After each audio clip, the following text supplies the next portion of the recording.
नमस्कार दोस्तों, चाय पर चर्चा पर मैं हाजिर हूं, आपका दोस्त होस्ट और मित्र जुगानी।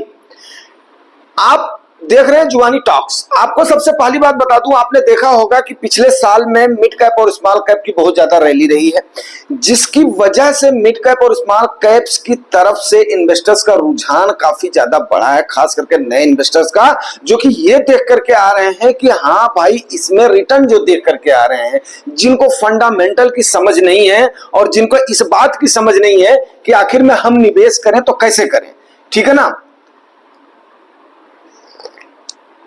तो उन्हीं फंडामेंटल्स को, उन्हीं तथ्यों को उजागर करने के लिए और आपके समक्ष प्रस्तुत करने के लिए, ताकि आप जागरूक हो सके, ये मंच है जुगानी टॉक्स का। जो हमारे परमानेंट सब्सक्राइबर्स और व्यूअर्स हैं, उनको ये बात अच्छी तरीके से पता है कि आखिर में हम कैसे आपको इन सारी चीजों से अवगत कराते हैं। अब सवाल ये उठ रहा है कि आखिर में एक नामी गिरामी फंड मैनेजर की सीईओ ने, फंड मैनेजर ने, जो उसकी उस एमसी की सीईओ भी हैं, उन्होंने ये सजेस्ट किया है कि भाई केवल और केवल सिर्फ मिड कैप या स्मॉल कैप किसी भी एक पर्टिकुलर इंडाइसेस में जाना अपने आप को एक्चुअली झोंकने के बराबर है, अपने पैसे को जलाने के बराबर है। क्यों? क्योंकि जब वो पीरियड आता है, जब वो काफी दिनों तक वो इंतजार करवाता है, जैसे उसमें उन्होंने पर्टिकुलरली नाम भी लिया कि मिड कैप और स्मॉल कैप की जो रैली आई है, ये हमेशा से नहीं रहेगी। ये एक टाइप का जो फ्लो आया है, फ्लो की वजह से है। क्या इसकी वैल्यूएशन की समझ आम इन्वेस्टर्स को है? यही सेम बात सेबी ने भी बोली थी, यही सेम बात एमपी ने भी बोली थी, यही सेम बात आरबीआई के गवर्नर ने भी बोली थी, यही सेम बात आप लोगों को याद होगा कि सुप्रीम कोर्ट के चीफ जस्टिस आपके आदरणीय चंद्रचूड़ सर ने भी बोला था। तो अब आप इस बात को बताइए कि अगर जुगानी टॉक्स आपको इन चीजों को आगाह करता है कि दोस्तों नहीं, आपको मिक्स्ड फंड की तरफ जाना है, मिक्स्ड इंडाइसेस की तरफ जाना है, केवल एक स्मॉल कैप या एक मिड कैप या स्मॉल कैप ले लेने से आपका रिटर्न इक्विलिब्रियम नहीं हो जाएगा। जैसे आपने देखा होगा 4 स्टेटों के इलेक्शन के बाद में नवंबर महीने में 1,500 का पॉइंट आपकी निफ्टी ने तय किया था। फिर उसके बाद में जैसे रिजल्ट आउट हुआ है, तुरंत उसके बाद में दिसंबर में अगेन स्पाइक किया है। उसके बाद में जनवरी, फरवरी, मार्च, अप्रैल, मई तक वहीं पर ही कंसोलिडेशन, वहीं पर ही कंसोलिडेशन, वहीं पर ही कंसोलिडेशन, और 4 जून को धड़ाम से आकर के सीधे 21,800 पर बैठ गया था बंदा। तो बंदा मतलब निफ्टी आपकी, ठीक है ना, जो कि इंडिया की टॉप की 50 कंपनियां होती हैं, वो आपको बैठ गई थी। बहुत लोगों को मौका मिला, बहुत लोगों को मौका नहीं मिला। मौका क्यों नहीं मिला? मौका उनको नहीं मिला जो कि टिप पर या एडवर्टाइज के ऊपर उन एप्स के थ्रू, उनके थ्रू, उन एजेंटों के थ्रू, उन ब्रेकर्स के थ्रू, उनके थ्रू लिया था। उन्होंने क्या किया? एंड टाइम पर धोखा दे दिया और एक दिन में चाल खेल दिया। किसी ने एक दूसरे को ब्लेम किया, किसी ने तीसरे को ब्लेम किया, किसी ने चौथे को ब्लेम किया, और सबने तब जाकर के आया कि भैया 4 स्टेज से होकर के तब आपका पैसा जाना है। तो सीधे भैया 2 स्टेज में क्यों नहीं फॉलो कर रहे हो? अपने बैंक से सीधे एएमसी को क्यों नहीं फॉलो कर रहे हो? आप बताओ, क्या ये गलत है? नंबर 1। नंबर 2, आपको कभी भी आप ये मान करके चलिए कि एक पर डिपेंड नहीं रहना है। हाँ, ये अभी आप देखिए आईसीआईसीआई का मैं शेयर बताऊं, 1 साल से 1 पैसा नहीं चला था, अपने इन्वेस्टर्स को नहीं दिया था। अब अगर वो इन्वेस्टर्स ऊब करके वहां से अगर भाग गए होते तो, लेकिन उसके बाद में उसने क्या किया? एक झटके में रिकवर कर दिया। 10% एक दिन के अंदर मूव किया, फिर उसके बाद में मूव करके करीब 20 से 22% के आसपास रिटर्न दे दिया। तो ब्लू चिप कंपनियों का यही होता है भाई मेरे, कि वो एक तो चलती नहीं है, और चलती हैं तो उसके बाद में वो हाथी के जैसे बिल्कुल चलती हैं। तो आप, मेरे कहने का मतलब ये नहीं है कि आप स्मॉल कैप में और मिड कैप में इन्वेस्ट ना करें, उसमें आप इन्वेस्ट करें। जो रिस्क लेने की जिसकी एपेटाइट है, वो एपेटाइट को जरूर अपने भुनाएं, उसको करें। क्योंकि हर किसी की, आप देखो, एक बंदा है जो 25-30 साल से है। अब कई लोग ये बोलेंगे 25-30 साल वाले को वही लेना चाहिए। अरे भैया, उसकी हो सकता है काफी सारी जिम्मेदारियां हो सकता है उसकी काफी सारी जिम्मेदारियां हो। तो अब आप अगले को, यार उसकी जिम्मेदारियों की कोई जो कोई प्रकाष्ठा है क्या? आज के टाइम पर मान लिया उससे छोटे अगर अगर भाई बहन है और माँ बाप उतने सक्षम नहीं है, अगले लड़के ने अगर कमाना शुरू किया है तो उसको अपने भाई बहनों को देखना है सबसे नंबर 1। नंबर 2 अपने अपने पिताजी की सहायता करनी है, नंबर 2, क्योंकि भाई आगिल खेती पाछिल बेटी।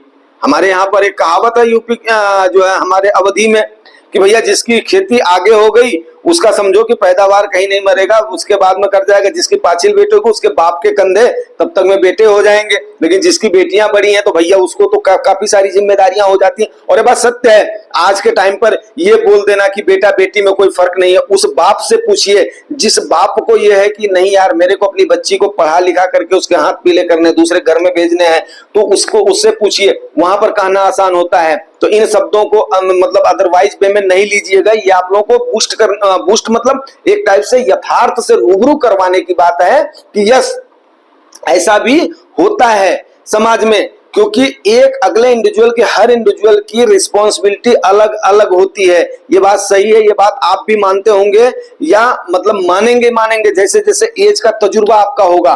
तो मैं ये बोल रहा था 25-30 साल के लड़के को बोलेंगे तेरी जो है रिस्क एपेटाइट बहुत है, उसके बाद में भैया जो है इसमें चले जाओ, तुम्हारे पास तो 15-20 साल का टाइम होराइजन है। अरे भाई 15-20 साल का तो 15-20 साल में उसके वो कहाँ जाएंगे, भाई बहन कहाँ जाएंगे। उसके बाद में उसकी रिस्पॉन्सिबिलिटी स्टार्ट हो जाएगी, खुद की रिस्पॉन्सिबिलिटी स्टार्ट हो जाएगी। उसने अपनी शादी करनी है, उसने अपनी कार लेनी है, उसने अपनी बाइक लेनी है, उसने अपने और भी उसके वो हैं। तो उसके बाद में शादी कर लिया तो कहीं अपनी बीवी को ले जाएगा उसके लिए जो है अपना घुमाने वगैरह के लिए, फिर उसके भी कई सारे नीड्स और वांट्स हो जाते हैं भाई। तो इन चीजों को ठीक है ना, नीड्स तो चलो ठीक है हमेशा चलता रहेगा, वांट्स जो कई सारी हो जाती हैं। वहीं पर एक आदमी है जो कि 50 साल से अबव का हो गया, 55 साल का हो गया, 60 साल का हो गया है। अब वो क्या हो गया है, फॉर्चुनेटली हर जिम्मेदारी से मुक्त हो गया है। क्यों, आपको पता है पहले के जमाने में जल्दी शादियां हो जाती थी, बच्चे जल्दी हो जाते थे, बच्चों ने पढ़ लिख लिया है, अब बच्चों ने टाइम से अपना जॉब अगर कर लिया है, टाइम से उन्होंने अपने बच्चों की अपना शादी वगैरह कर दिया है, घर बनवा लिया है, तो उसके बाद में वो अपने जॉब से फ्री हो गए। अब उनके पास जो भी पैसा इन्वेस्टमेंट के लिए वो रिस्क ज्यादा ले सकते हैं या वो रिस्क ज्यादा ले सकते हैं, यहां पर आप खुद सोच करके बताइएगा। तो ये बात होती है एक सोच करके और विचार करने वाली, तब आपके साथ डिस्कस करने वाली, और डिस्कस करने वाली वहां पर वही आ गया कि 3 इंडाइसेस हैं। लार्ज कैप है, लार्ज कैप का आप लोगों को पता है जो टॉप की 100 कंपनियां हैं, उसके बाद 1 से लेकर के 100 कंपनी तक। मिड कैप आपको पता है 101वीं कंपनी से लेकर के 250वीं कंपनी तक। स्मॉल कैप आपको पता है 251वीं कंपनी से लेकर के फर्दर जितनी 4000 कंपनियां तक हैं, तो ये सारी स्मॉल कैप में आ गई। अब इनके इंडाइसेस का, इनके कॉम्बिनेशन को बना करके उसके बाद में क्या करता है आपका फंड मैनेजर, उस चीज को बनाता है, एक फंड बनाता है जिसको कोई कैटेगरी दी जाती है, लार्ज कैप का फंड, मिड कैप का फंड, स्मॉल कैप का फंड। लेकिन पिछले 10 सालों का रिकॉर्ड देखा जाए तो जो ये मैसिव रैली आई है कोविड के बाद में, वहां पर जाकर के सबसे ज्यादा रिटर्न जो दिया है, पहले मिड कैप ने नहीं दिया था, मिड कैप ने 2023 के लास्ट में दिया है मिड कैप ने, लेकिन अभी दिया है 24 में मिड कैप ने जो है दिया है, ये अपना रिटर्न दिया है, लेकिन स्मॉल कैप ने भर के रिटर्न दिया है। फिर भी आपके डायरेक्ट फंड ने क्या किया है, अपने बेंचमार्क को और अपने कैटेगरी एवरेज को बीट नहीं कर पाए हैं। ये बहुत लोगों की शिकायत है। तो भैया मेरे, अब वहां पर स्मॉल कैप में क्या हो जाता है, स्मॉल कैप में ये हो जाता है कि आपके अगर किसी, मान लिया आपके फंड मैनेजर ने 50 कंपनियां लिया भी है, उस 50 में से 4 कंपनियां अगर मल्टी बैगर हो भी गई तो उसमें उसका परसेंटेज कितना होगा। परसेंटेज सपोज करो आपकी 5000 की SIP जा रही है, तो उसमें परसेंटेज अगर मान लिया 1%, 2%, 3% होगा, तो वो मल्टी बैगर कितने में जाएगा। इसीलिए आपका 25%, 30% पर रिटर्न आ गया, इतना देने के बाद में भी। तो ये सबसे बड़ी सोचने वाली चीज है कि अगर मान लिया, जैसा कि हमने आपको बताया था 2007-8 में जिसने इन्वेस्ट किया था उसको 17 तक आपके और कैटेगरी के मुकाबले और इंडाइसेस के मुकाबले स्मॉल कैप में कम रिटर्न मिला था। तो अब उसके बाद में, लेकिन उसके बाद में जिसने होल्ड किया है उसको मैसिव रिटर्न दिखाई दिया है। तो भाई मेरे, अगर इतना लंबा होराइजन आपके पास है तो आप बिल्कुल बेझिझक होकर के स्मॉल कैप में जाइए, बेझिझक होकर के केवल प्योर मिड कैप में जाइए। लेकिन अगर आपको ऐसा है कि नहीं भाई मुझे एवरेज लेकर के चलना है। मुझे 25% 30% नहीं चाहिए, मुझे 20% से ऊपर नहीं चाहिए। मुझे 18-20 मेरा अगर ओवरऑल एवरेज आ जाता है, 20 से ऊपर अगर स्मॉल कैप दे देता है, 18 से ऊपर मिड कैप दे देता है और 14-15 के आसपास ये दे देता है, तो मेरा 17-18% का 16-17% का बढ़िया रिटर्न बन जाएगा, जो कि एवरेजन मुझे अच्छा खासा प्रॉफिट देगा, अच्छा खासा ग्रोथ देगा। तो आपने क्या करना है, कंबाइंड फंड का सिलेक्शन करना, चाहे आप किसी भी एज ग्रुप के हो। और वो क्राइटेरिया मैंने, आप उन वीडियोज को मेरे देखिएगा जो कि 100 माइनस एज का क्राइटेरिया आपको बताया हुआ है, उसमें आपको परसेंटेज बताया हुआ है। तो सबसे बड़ा कंसर्न क्या है, जब ये हाई राइज की मार्केट हो और खास करके जब यहां पर अभी का जो ट्रेंड शुरू हुआ है, अभी का ट्रेंड कैसा शुरू हुआ है, आपने देखा है कि पहले टेस्ट मैच चलता था, टेस्ट मैच के बाद में वनडे मैच हो गया, वनडे मैच के बाद में अभी आप 2020 हो गया, आईपीएल हो गया। तो ये सारे जो ट्रेंड अभी चेंज हुए हैं, उसी टाइप का ट्रेंड आप देखिए जब से ये रिटेल इन्वेस्टर्स आए हैं, तो उस प्रकार का ट्रेंड कहां पर शुरू हो गया है, आपके मार्केट में भी शुरू हो गया है। रिटेलर्स उस समय धुआंधार बैटिंग कर रहे हैं, ये बात बिल्कुल सत्य है। और मैं आपको एक बात बता दूं कि अभी मैं एक आंकड़ा देख रहा था, किसी दिन उस पर मैं आपको वीडियोस बनाऊंगा, और मुझे इस बात की खुशी है कि महाराष्ट्र के बाद में, महाराष्ट्र में करीब 3 करोड़ के आसपास इन्वेस्टर्स हैं, 3-3.5 करोड़ के आसपास, ठीक है ना। वहीं पर ही 2.25 करोड़ के आसपास यूपी जैसे स्टेट में, जिसको कि कुछ दिन पहले ये बोला जाता था ये बिहार का तगमा ना ले ले, बीमारू राज्य का। और वही नहीं, वेस्ट बंगाल ले लो, बिहार भी ले लो, आपका हैदराबाद ले लो, हैदराबाद तो पहले ही था, कोलकाता ले लो। तो ये सब टॉप के मैं उन स्टेट्स का नाम बता रहा हूं जहां पे काफी सारी जागरूकता फैली है इन्वेस्टमेंट के मामले को लेकर के। अब आप सोचिए कि अगर यूपी जैसे स्टेट में 20-22 करोड़ की, 22 करोड़ की मान लो, 25 करोड़ मान लो, लेकिन उसमें से 22 करोड़ मैंने मान लेता हूं, तो जो है 22 करोड़ की आबादी जो ऑफिशियल आंकड़ा है, उसमें से अगर 2 करोड़ लोग आज के टाइम पर इन्वेस्टमेंट में आ चुके हैं, तो सोचिए कितना मैसिव लोग आने वाले हैं। तो यहाँ पर जो मेरा कंसर्न क्या है, यहाँ पर मेरा कंसर्न मैं पर्टिकुलरली एक स्टेट का लेकर के तो नहीं बोल सकता हूँ, बिकॉज क्या है कि कई सारे स्टेट्स के लोग होंगे जो कि मेरे व्यूअर्स और सब्सक्राइबर्स होंगे, लेकिन अब मैं यूपी का हूं तो उस बात से डिनाई नहीं कर सकता हूं। जब मैंने इन चीजों को देखा तो मेरी आंखें खुली की खुली रह गई। फिर मैंने बोला नहीं, कल सवेरे मैं जरूर अपने इन्वेस्टर्स और व्यूअर्स को इस बात से आगाह करूंगा कि भाई मेरे आने वाले समय में जो मुझे दिखाई दे रहा है कि ये 2020 का गेम और ज्यादा क्या होगा, और ज्यादा मतलब अग्रसर होगा। तो आपने अब इस पार्टिसिपेशन में इस लिहाज से आपने अपने आप को तैयार करना है कि ताकि आप यहां पर सरवाइव कर सकें और आप यहां पर जूझ सकें। तो जूझने के लिए आपने, कोई उसमें बुराई नहीं है। लोग अभी क्या है, धीरे धीरे अवेयर हो रहे हैं, धीरे धीरे उनकी जागरूकता फैल रही है, और उस जागरूकता को अब इतनी बड़ी आबादी है हमारे भारत देश की, इतना बड़ा। मेरे एक किसी सब्सक्राइबर या व्यूअर ने ये बात बोली थी कि भैया जो है ये बहुत बड़ी कंज्यूमर मार्केट है। यस, डेफिनेट है कि लोग यहाँ पर अपना माल खपाने के लिए बेताब रहते हैं, और उन बेताबी के पीछे मैं आपको एक बात बताऊं